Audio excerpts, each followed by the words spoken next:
This is Daily Blast Live. We're talking about what you're talking about. Real, honest, entertaining, live. DBL starts right now. 3, 2. Welcome to DBL. It is Friday, July 16th. I'm Tori here with Brandon and now, looking sharp. Let's get started. Did y'all hear about this? The NFL is making some changes. They'll be playing the song Lift Every Voice and Sing, also known as the Black National Anthem, before every Week 1 NFL game. Now, they played this at some of the games last season, like this version with Alicia Keys. Let's take a listen. Facing a rising sun of a new day begun. Let us march on till victory is won. I get chills every time I hear that woman sing. There are also reports that they're going to have social justice messaging on fields and on the helmets. So some are applauding the move, like this person who tweeted, "I love it. I may start watching football just to hear it." Others disagree, like this person who said, "Stop watching the NFL. There's only one national anthem." We are blessed to have a former NFL player on this panel. 4 years. And you're still in shape. Thank you, Brandon. You know, yeah, we went 0-17 every year. We lost the game we didn't play. But, What was that? What was that? You won the Super Bowl where? In Cabo. It's Cabo. We don't, yeah. Cabo, great. Another Cabo, Mexican but- league we don't talk about a lot. Brandon, you were New York Giants, Miami Dolphins. What do you think about this? I mean, I think it's smoke and mirrors. You know, being from the inside, being an actual player, and still being involved with organizations, it's just smoke and mirrors, Al. It's like, here, we'll give you crumbs, but we're not going to give you a place at the table. Now, I get what they're trying to do because, I mean, if you look at it, the NFL has gotten behind women coaching, women's rights. They've gotten behind LGBTQ rights before they did Kaepernick and social injustice. So I look at it as like, okay, I get your casual fan is going to be like, I might start watching the NFL, but guess what? There's still only 2 black head coaches, 1 black GM, no black owners. So if we want to pick a real place at the table, forget, I mean, I get it. I love this song. It honors our ancestors, but it really honors our ancestors if we have real representation, Al. Well, that's the harder place. That's the harder place to get to. And that's going to take real change. And we're asking 32, there's only 32 owners. They're billionaires. They're usually older white dudes to make real social justice reform. And I don't think that's going to happen, Brandon, unless the players do something or the fans speak out in a way with their pocketbooks, with them not attending, with them turning their backs, which is not going to happen. Right. So what we're just going to have is kind of partisan things on the internet. I'm not watching. Come to this bar, we turn the NFL off. But nothing's going to happen, like you said, unless we have real change. And we're not going to see that. Unless it comes from the inside out, and that means from the fans, and I don't see that anytime soon. Let me ask you a quick question about this to both of you here. It reads a little tokenism to me, like Absolutely. we're just kind of giving you something just to have the song and that'll go away. Is it insulting at all, or do you both at least are happy that it's playing? Does that make sense? Is it I like don't know kind if of it's insulting. Okay. I just don't know if it's anything. Got it. Which is almost worse. Don't they say that the thing that's worse than hate is not love, it's indifference? Yeah. You know, I really look at this as like, I like the song. I'm glad people will hear it, but you hear it at family reunions and graduation, but like it does not life-changing, and it's not going to change anybody's perspective. And it's 100% tokenism. Being the son of the first black head football coach in multiple organizations in schools, it's one of those things that, oh, well, just be happy with 1 or 2 black head coaches. Just be happy that we hired you. Absolutely not. We can do the jobs. We can do the job. So if you really want to honor the fans, you want to honor people like Pollard, the first black head coach in the NFL, then really give us the opportunity, not give us, we are demanding that opportunity and the place at the table. NBA has gotten it right, so I think we're behind when it comes to the NBA. Hopefully, within the next 5 years, we'll see more real change. Let's hope. Well 5 years. That's a good. I like that. That's yeah, give it some 5 years. Yeah, and some people said the day the NFL died, this is only going to divide us, just like you said. But what you're really saying is give us the meat, not just the smoke about it. Give us the if there's ever a situation where hearing lift every voice and saying divide you, yeah, I know. You've got bigger problems. I want to go fight somebody. It's a great song. It is a great song. Oh, man. Oh, man. All right. We're just moving on here. COVID cases moving on. I know this is a bummer town. I'm sorry to take us there, but I want us all to be informed. It's up again in all 50 states. It's even worse in places with low vaccination rates. Now some experts are saying we're going to need to do something dramatic to protect our country. Speaking of which, The mask mandate is returning for LA. Everyone, even if you're vaccinated, will be required to wear masks indoors again starting this weekend. So how do you all feel about mask mandates possibly returning? I will posit my feelings as I still think there should be a federal mandate. Again, I get a ton of hate, which I love, but if we're not going to do all in, we're just going to be dribbling in miserably and never succeeding. We're never going to get to 80% unless it's mandated, in my opinion. Thoughts? It's not going to happen. Nope. I know it won't. Nope. But we're also not going to beat COVID if this happens. I don't think people care. Tori, people know what's going to happen. Yep. I mean, on their deathbed, people are saying this is a hoax, or this is overdone, or this is overblown. I found out that somebody that I know very well and respect as a person was not vaccinated on purpose, and I almost fell out of my chair. It's people, it's not just the people that you think are unvaccinated, it's a lot of people. But isn't that proving my point that you need a regulation to do it for those people who will never do it, like you're saying, that it needs to be a mandate or face a fine if you don't? And I know that feels like a personal rights issue, but if we're going to conquer a scientific virus, which the only job of a virus is to spread and mutate and find another way to live, is to get it down to about 80% herd immunity, which we haven't reached. But with the climate we have in America, Tori, I don't think we're going to beat COVID. I think we're going to adapt to it. When we're talking about rolling back and taking steps back, I just came from Europe. I just came from Germany, where you still have to sit outside on a terrace with your group. Terrace? Yeah, terrace. It's a terrace. Terrace. I don't know. Terrace. But in French, it's terrace. I was in Paris. I was in Paris as well. You know. Maybe that's how you pronounce it. That's how you pronounce. I love that. Come on, I'm wearing a good handkerchief today. No, but it felt like a step back because I'm used to just being able to walk around, do whatever I want, be willy-nilly, no mask. But I had to abide to those rules. So I see it as something where we're just going to have to adapt to it. If you're vaccinated, we don't have to do anything, Brandon, because we can't get Americans to adapt to anything. Then make a federal mandate. It doesn't. Polio Tori, did it. It worked. Why aren't we following that? But that was before there was mass social media, and people have assembled into these tribes so you're gonna that are like the wildlings in Game of Thrones. They're not going to come over to the other side of the wall. I understand, but don't make social media hold I'm not calling people that aren't vaccinated wildlings. Right. But don't make social media hold the whole country hostage, right? So there's a lot of disinformation. Make it a mandate. Make it, you'll have that or face a fine. I'm really worried when it comes to your information and you getting the pulse of America. Where are you getting? Is it fully left? Is it full left or is it to the right? Nobody agrees with me on this. Okay. Yeah, people come for online. People come for me, yes. But I just say you're talking about a federal mandate, like mommy and daddy are going to make the states do. What you about to make Texas do? Yeah. They're not about to do anything. You don't get vaccinated and show. And I love Texas, but they're not going to hit them in the wallet, Al. Hit them in the wallet. How do you have a fine for people that don't get vaccinated? But who's going to enforce that? Have a task force. Have a new task force come from the White House that specifically targets rural and under-vaccinated places to make sure you go door to door like they are in North Carolina. The federal government is not the friend of towns like that. And they're not going to like that. Then we'll just all die out with COVID. That's what's going to happen. After a year and a half of this, Tori, I think it's too late to start that type of task. I think we're going to go way back. Way back. A lot of people in Europe think they're going to lock down again. I think we're going to go back to lockdown. That can't happen here. That will not happen here. Totally I was thinking about this a couple days ago, that I wonder if we're either going to go full lockdown or people are just going to be like, I'm just going to live with it. Like the flu. And just like, if it happens, it happens. But I don't think we couldn't do the lockdown the first time. Now we've gotten a taste of freedom and going out and concerts and the All-Star game. Yeah, but I'm not willing to just give up. I'm not. I think we should double down and go harder this time. Okay, well, let everybody else know. Okay. All right, send them a mass text. Everyone's getting a text. I'm not messing around this COVID-2 electric boogaloo. Coming up on DBL, from Say Yes to the Dress, Randy Finoli. What does he really think about all of the hot wedding trends for the season? Plus, is it ever okay to read your partner's texts? Yeah, you're thinking about it. We're talking about it coming up next.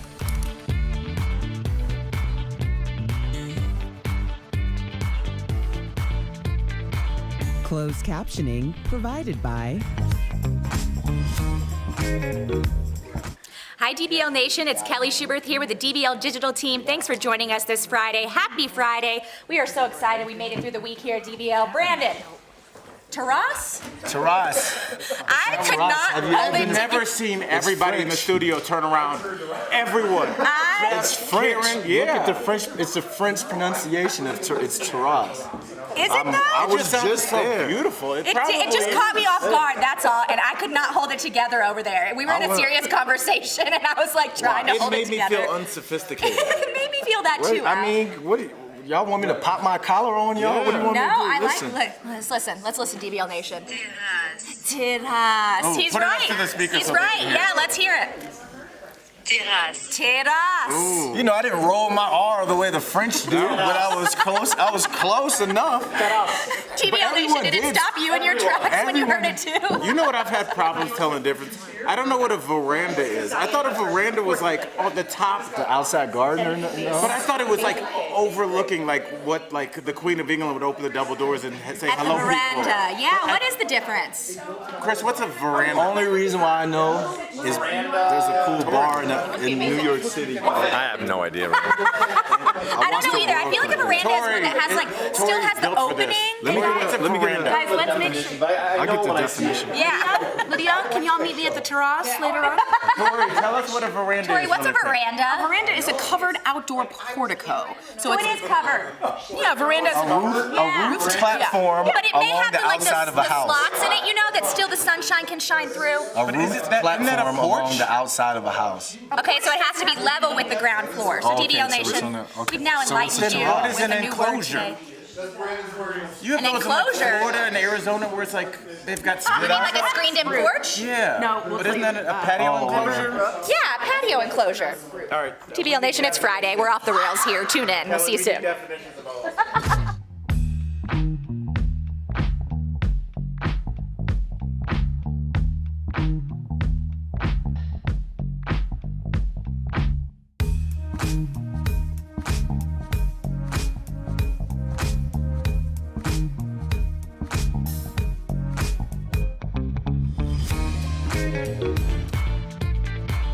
Welcome back to DBL. A recent article in Slate magazine has us asking the question, is it ever okay to read your partner's texts?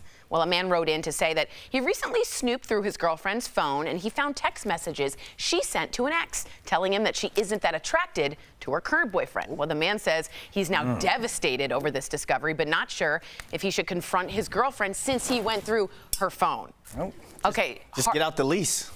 What's that mean? Just get out the lease. That relationship is over. It's a wrap. There's Yeah. nothing to confront. Well, was it, hold on, everyone's like, yep.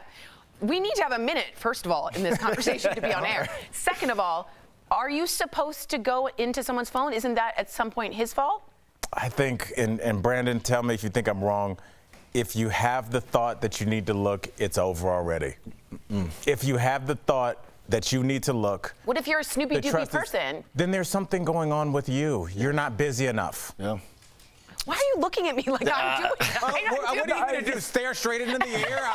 Brandy, what do you think? I mean, seeking Have you ever done it? Have you ever done it? Absolutely not, because it's seeking ye shall find. If you go looking, you're going to find something. You may be looking for something on cheating. You may find something on the finances. You may find another lie. So you might as well just back off and just And Brandon, let that person. here's what you might do is the person might not be doing anything. You'll read something that's out of context, confront them over that, have it then put into context for you, and now that person is mad at you because they've exonerated themselves, and now they're like, oh, not only did you think that you needed to look, but you found something that you were wrong about, got upset about it, and then had to be corrected. I don't think that relationships recover as quickly from things like that as you think. I don't think you just like shake hands and go to happy hour. I think that lingers like, oh, I'm now sleeping in a bed with somebody that feels like they need to check on me. Like, what's up with that? Right, is there any relief for the person who actually looked because he actually found out he was right? Like, if you do feel you're getting cheated on, is it wrong to then make that step? Because you don't want to be a victim. I wouldn't say it's wrong in a sense, but what's wrong with this communication? What if the what's person's wrong with lying? just going Let's straight say to that person? You ask me and I say, no, I'm not cheating on you. Can I ask you guys a real question? Personal. These are real questions, Al, Personal yes. question. Go ahead. Have you guys ever thought you were being cheated on and you were wrong? No. No. No, I've never thought I've been cheated on. I thought I was being cheated on, and it turns out. That's the luxury of being Brandon. No. I know what you're saying, though. You just never thought about it that deeply? Because I'm just an open book in that sense where it's like I'm going to leave my phone. Are you phone there. up? I'm phone up. If I am in a relationship, I'm phone up. The only thing I worry about is personal texts with like my homies or my family. That may not be someone's that may not be someone else's business. Right. So if you're going through my phone, you find out something's going with my mother or my brother or something like that. That's not your place to find that information out. Would you dump a person if you found out your partner had looked through your phone? Would that be a deal breaker for you? Probably. Not necessarily dump, but it'd be hard to gain that, get that trust back. Wow. Yeah. Because the accusation of cheating is worse than the actual finding someone cheating out. Yeah, and they looked too. They thought about it and looked. Yeah. I think that might be a wrap, homie. I was cheated on for 5 straight years and never knew. You didn't go through the phone, AOL, AIM, 5 years. So BlackBerry. smoke signals like a at that point. presidential term. Man. Coming up on DBL, fabulous Get bridal. some snooping apps. I can't. I don't want to do it. Randy Finoli is here. He's got the scoop on the newest season of Say Yes to the Dress.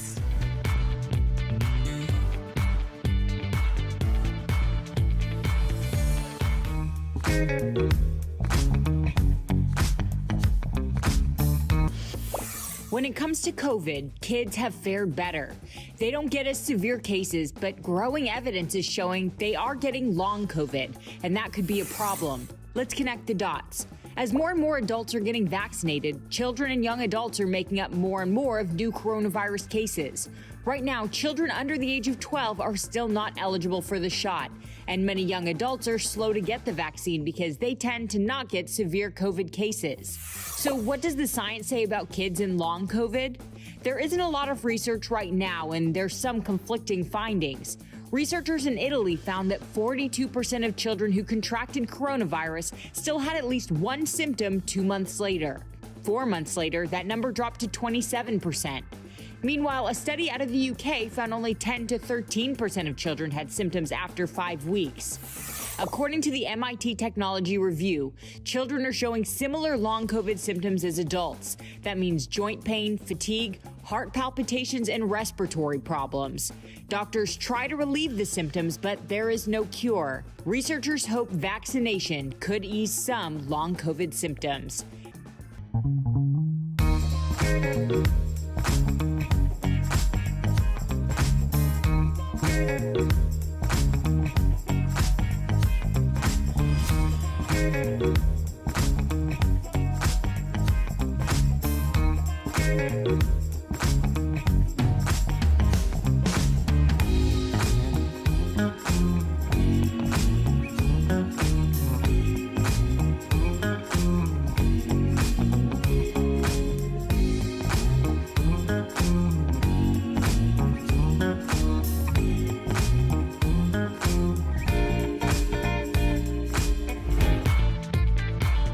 The wedding industry is experiencing a boom like never before as the pandemic changes the way couples say I do.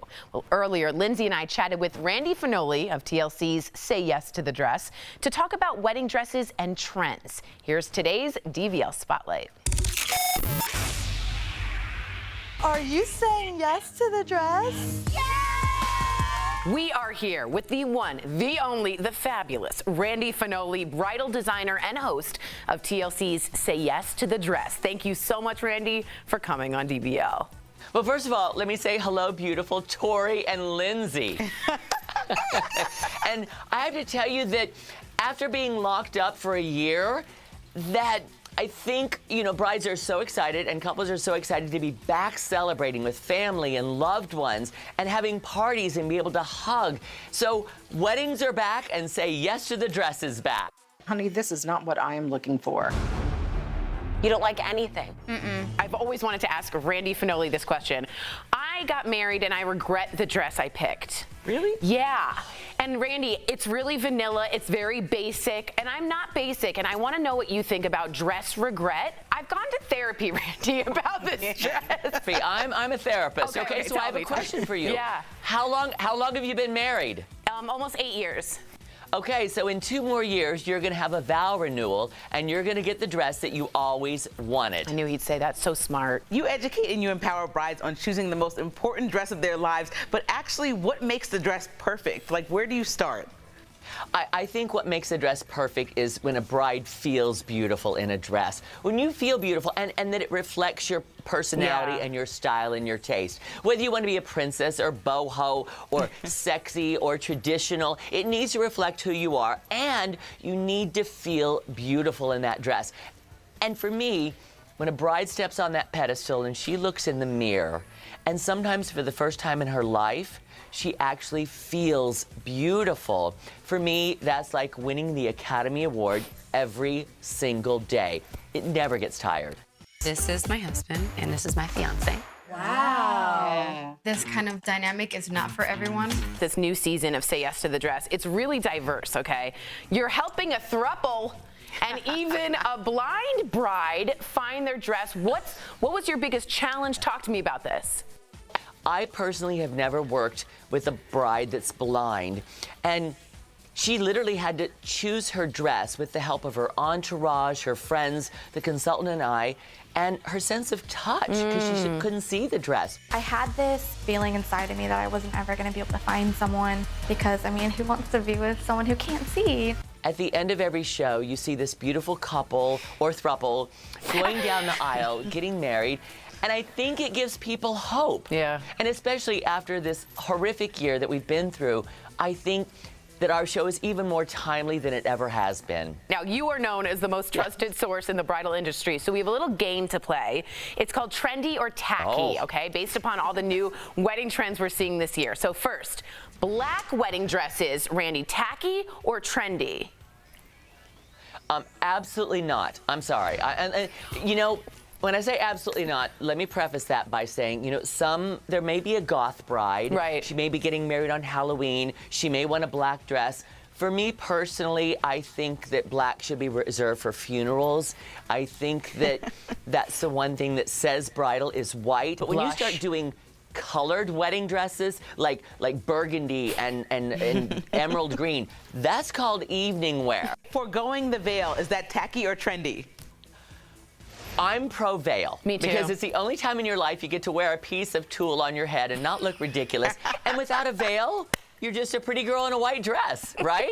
Okay, bridesmaids wearing all white. I don't like this personally. Tacky or trendy? I think as long as, you know, the dresses don't take away from the bride's dress. I think it's fine. It's a beautiful palette. It's all clean and simple. And if the bride's standing out in a dress that really makes a statement, I think it could work. You know what? I should have gone with the gold sequins. He would have liked it. You have a chance to do it again. I can do it again. Randy says I can do it again. A brand new season of Say Yes to the Dress premieres this Saturday, July 17th on TLC. It's just what we all need. Randy, it's a bucket list speaking to you. Thank you so much for coming on DBL. Really appreciate it. Thank you so much. My pleasure. Thank you so much. Thank you. We'll be right back. Promotional consideration is brought to you by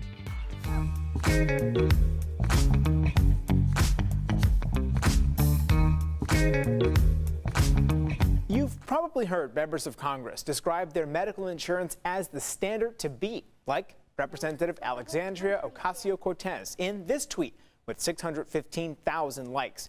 In turn, there are others who take it to mean Congress gets free health care. So why are we talking about this?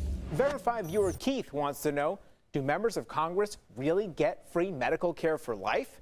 Our sources are North Carolina Representative Virginia Fox, the Congressional Institute, and the Congressional Research Service. This rumor of free health care started circulating around the time the Affordable Care Act was passed.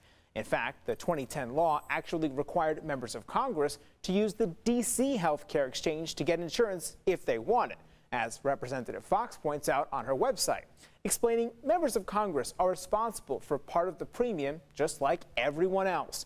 The Congressional Institute says members must also pay a small annual fee to access the attending physician of the U.S. Congress. They have on-site medical staff for non-emergency care, like vaccine distribution. While in office, representatives and senators also contribute to Medicare, much like any other job. But otherwise, the Congressional Research Service says there are no other insurance retirement benefits. So we can verify it's false that members of Congress get free medical care for life or even while serving in Congress. With your Verify, I'm Brandon Lewis. Want something verified? Email us or send us a text. For more Verify stories and to sign up for our newsletter, go to verifythis.com.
Welcome back. We love sharing your comments, and a lot of people wrote in about snooping on exes. So Cynthia wrote, I'm always tempted to read my partner's text, but I don't, and I hope I can trust him. She's lying.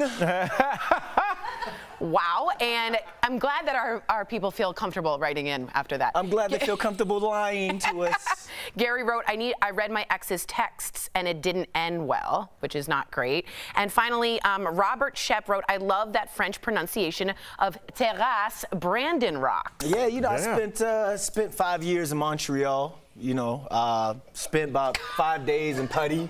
You know, so cultured athlete. He is. Hashtag. Let's go get some creeps. There you go. DBL's Never Day. We'll see you Monday, same time, same place. Well done.